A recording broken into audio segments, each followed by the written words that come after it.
Aqui estamos tratando sobre os requisitos que deverão constar nas licenças ambientais.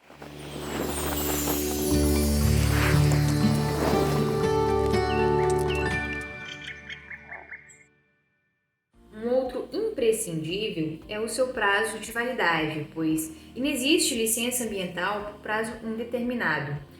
E por que isso? Porque a existência de prazo de validade nas licenças ambientais procura atender a dois motivos: o da efetiva proteção ao meio ambiente e o da segurança jurídica para empreender. O sentido da concessão de licenças com prazos determinados é impedir que padrões ultrapassados tecnologicamente se perpetuem e, dessa forma, prejudiquem a qualidade ambiental dos empreendimentos. Por isso, a licença ambiental deve ser renovada de tempos em tempos para permitir a atualização e a melhoria do controle ambiental, ao contrário do que acontece com as licenças urbanísticas, por exemplo, que não estão sujeitas à renovação. No tocante à segurança jurídica do empreendedor, é importante ressaltar que, no prazo específico atestado pela administração, ele terá direito a explorar determinada atividade, por isso é fundamental que ele tenha consciência desse tempo para que ele possa planejar o desenvolvimento do seu negócio. E com relação aos prazos específicos, a Resolução CONAMA 237 de 97 estabeleceu alguns parâmetros para serem seguidos pelos órgãos ambientais durante a concessão das licenças. O prazo de validade da licença prévia, por exemplo, deve ser, no mínimo, aquele estabelecido durante o cronograma de execução dos planos e projetos relativos à atividade, não podendo ser superior a 5 anos.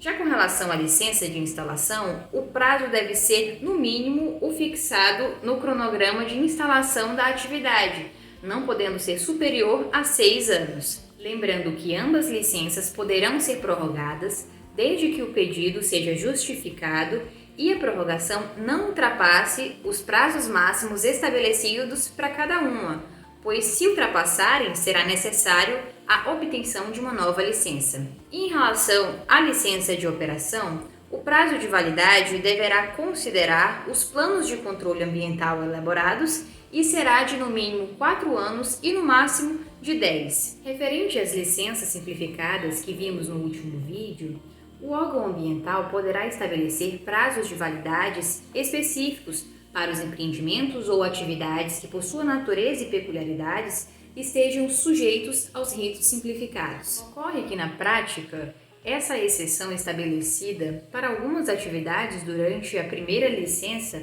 acaba se tornando a regra, de modo que os órgãos ambientais acabam expedindo licenças simplificadas com prazos cada vez menores, como de 2, 1 ou até menos do que 1 ano, o que não contribui para o aperfeiçoamento da qualidade ambiental da localidade, porque isso inevitavelmente gera uma burocracia desmedida, aumentando muito provavelmente o número de processos para licenciamento de forma desnecessária, quando o foco deveria ser fiscalização dos empreendimentos.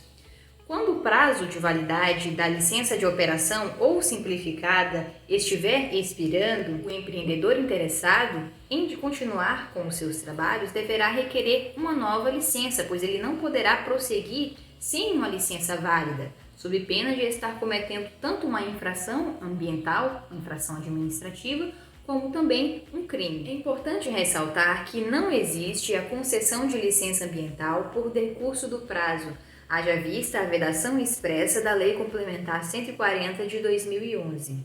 Isso quer dizer que se um órgão ambiental não se manifestar com relação a um pedido de licença ou no período de análise estabelecido, não significa que a licença foi emitida tacitamente. A morosidade do órgão ambiental em analisar os pedidos, em verdade, somente instaurará a competência de outro órgão ambiental para análise do requerimento. Mas existe uma possibilidade de a licença vencida ser prorrogada automaticamente quando for requerida a sua renovação com antecedência mínima de 120 dias da expiração do seu prazo de validade. Isso quer dizer que a licença anterior ficará prorrogada até a manifestação definitiva do órgão ambiental sobre o pedido de renovação. A Lei Complementar 140 de 2011 pacificou esse prazo de 120 dias para ser utilizado em todas as esferas, embora seja ainda muito comum visualizar órgãos locais utilizando prazos inferiores, como de 60 e 30 dias. Enfim, o fato de existir essa obrigação de se estipular um prazo de validade para licença ambiental visa, sobretudo, proteger tanto o meio ambiente a partir da análise das técnicas durante o período de sua renovação, quanto o empreendedor, que poderá se planejar financeiramente, uma vez que dentro do período previsto, o órgão ambiental não poderá fazer novas exigências. Mas, excepcionalmente, se admite a alteração nas licenças ambientais concedidas. A exceção seria eventual superveniência de graves riscos ambientais e de saúde, quando uma questão de força maior, por exemplo, poderia exigir uma revisão das condicionantes da licença ambiental, ou mesmo até suspender os seus efeitos, mas isso é exceção. Enquanto a licença estiver vigorando, a modificação de padrões ambientais não poderá ser obrigatória para aquele que esteja regularmente licenciado segundo os padrões vigentes na época da concessão da licença. Portanto, a revisão das licenças ambientais, diferentemente da renovação, que ocorre obrigatoriamente ao final do prazo de determinado licenciamento, poderá ser realizada a qualquer tempo pela administração, desde que as condições originais que deram ensejo a essa licença mudem, a exemplo de situações excepcionais de riscos ou de relevante interesse público justificado, visando adequar, anular ou até mesmo suspender a licença concedida. É claro que é mais comum ser visualizado nas revisões um ajustamento das condutas e das medidas de controle de adequação com o intuito de diminuir ou retirar a possibilidade de ocorrência de danos ambientais, do que necessariamente a nulidade da licença, que só ocorre quando não há possibilidade de adequar a atividade. Do ponto de vista prático, são basicamente 3 as razões que levaram o legislador a considerar a possibilidade de revisar uma licença ambiental. A primeira é a velocidade com que a ciência e a tecnologia evoluem, fazendo com que o órgão ambiental não tenha como se precaver em face dos riscos ambientais. A segunda é que os órgãos ambientais dispõem de infraestrutura insuficiente em termos de recursos humanos e materiais e são muito suscetíveis a ingerências de ordem pessoal, política ou econômica. E a terceira é que dados técnicos relevantes poderão ser emitidos de forma distorcida ou mesmo falsa, comprometendo no todo ou em parte do entendimento dos órgãos administrativos de meio ambiente. Em todas essas situações, se ficar constatado pelo órgão ambiental que o cenário inicial se modificou e que o melhor a ser feito é revisar a licença concedida, a administração pública tem essa prerrogativa. No entanto, eu devo ressaltar que isso não necessariamente deverá prejudicar o empreendedor. Em casos que, por exemplo, o responsável pela atividade potencialmente poluidora tenha cumprido à risca toda a legislação ambiental e as condicionantes do licenciamento, mas que por questões alheias à sua vontade vai ser necessário a revogação da sua licença, o empreendedor poderá buscar sim ressarcimento contra a administração pelos prejuízos eventualmente suportados. Enfim, existem muitas nuances, portanto, no licenciamento de atividades potencialmente ou efetivamente causadoras de impacto ambiental. Para as demais atividades que não ocasionam esses impactos, pode-se considerar que a licença ambiental não é exigida. Nesse ponto, no entanto, é bom fazermos algumas ressalvas. Boa parte da doutrina entende que a dispensa de licenciamento ambiental só poderia ocorrer da análise do caso concreto e específico, por meio de decisão administrativa do órgão competente.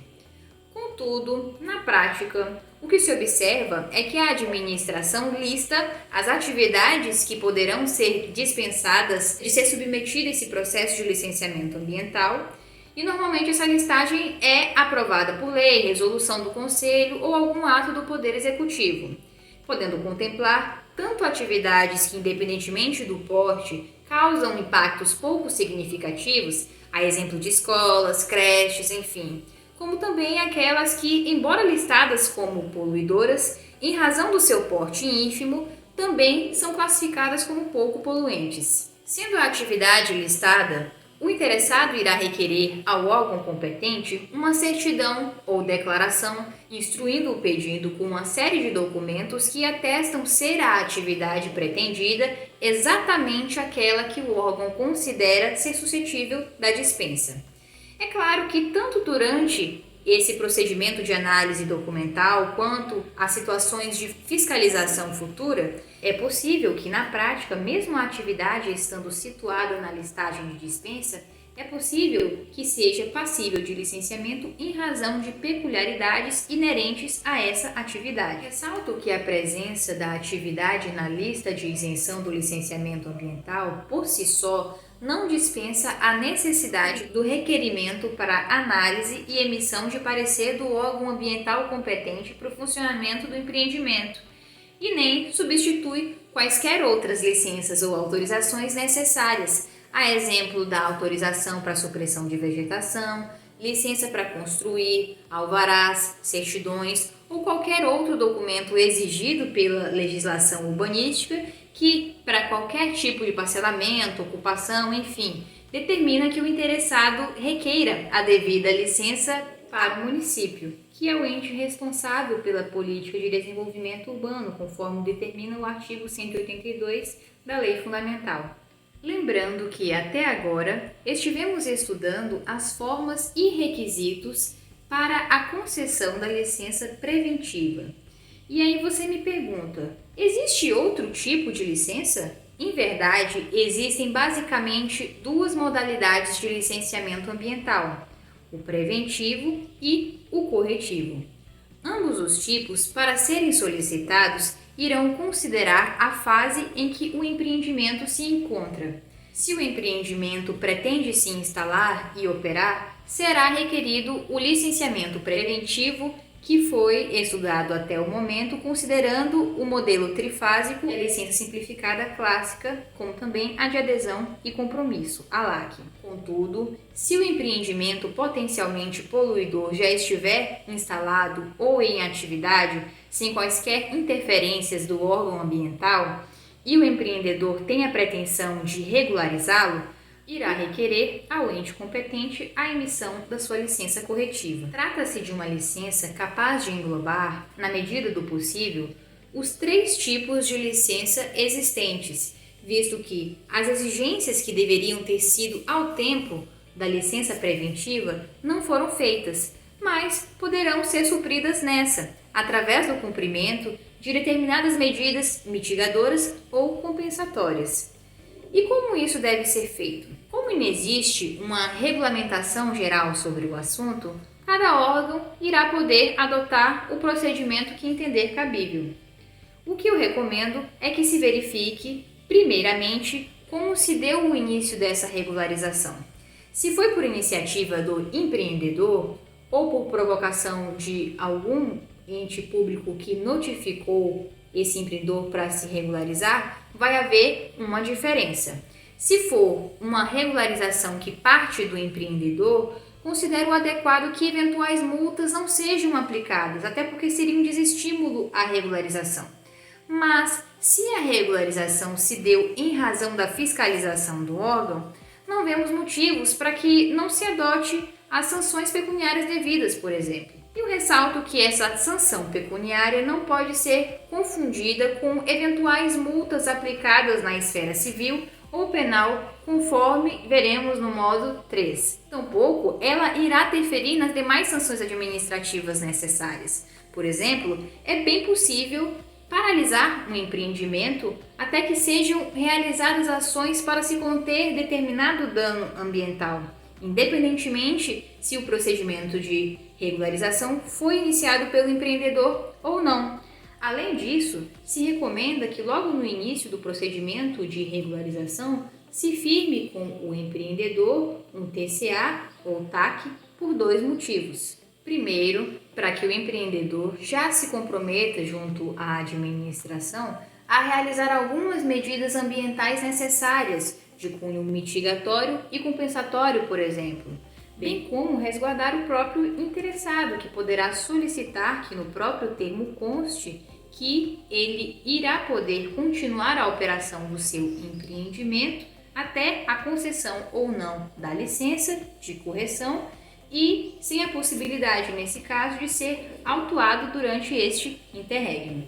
No próximo vídeo, iremos continuar comentando sobre alguns assuntos bem polêmicos e comuns de serem visualizados durante o processo de licenciamento ambiental. Então, até daqui a pouquinho!